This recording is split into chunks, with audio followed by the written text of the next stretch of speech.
Kaleshwaram project design చేసింది అంతా కేసీఆర్ అని ఎంపీ కొండా విశ్వేశ్వరరెడ్డి ఆరోపించారు. కేసీఆర్ తర్వాత తానా అంటే తందానా అన్న ఇంజనీర్లదే పొరపాటు అవుతుందని తేల్చి చెప్పారు.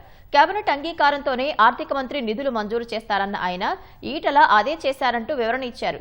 ఈటల ఎందుకు కేసీఆర్ ను వెనకేసుకొస్తారని, అలా చేస్తే ఈటలది తప్పే అవుతుందని కొండా విశ్వేశ్వరరెడ్డి అభిప్రాయపడ్డారు.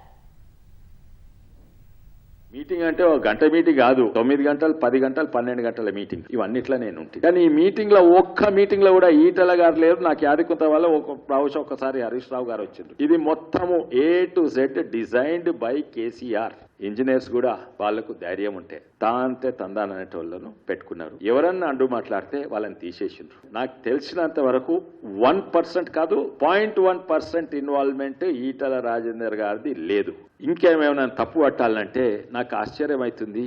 ఇదే కాదు, ఎన్నో విషయాలలో ప్రత్యేకంగా నాకైతే ఎందుకు ఎవరిని కూడా నిందితులుగా ఇప్పుడు తెలుసుకోలేదు, నిందితునిగా అరెస్ట్ చేయలేదు, వాళ్ళ మీద కేసెస్ పెట్టలేదేంది. ఓన్లీ ఒక కమిషన్ నడుస్తుంది, అది ఎన్నో నడుస్తుందేమో.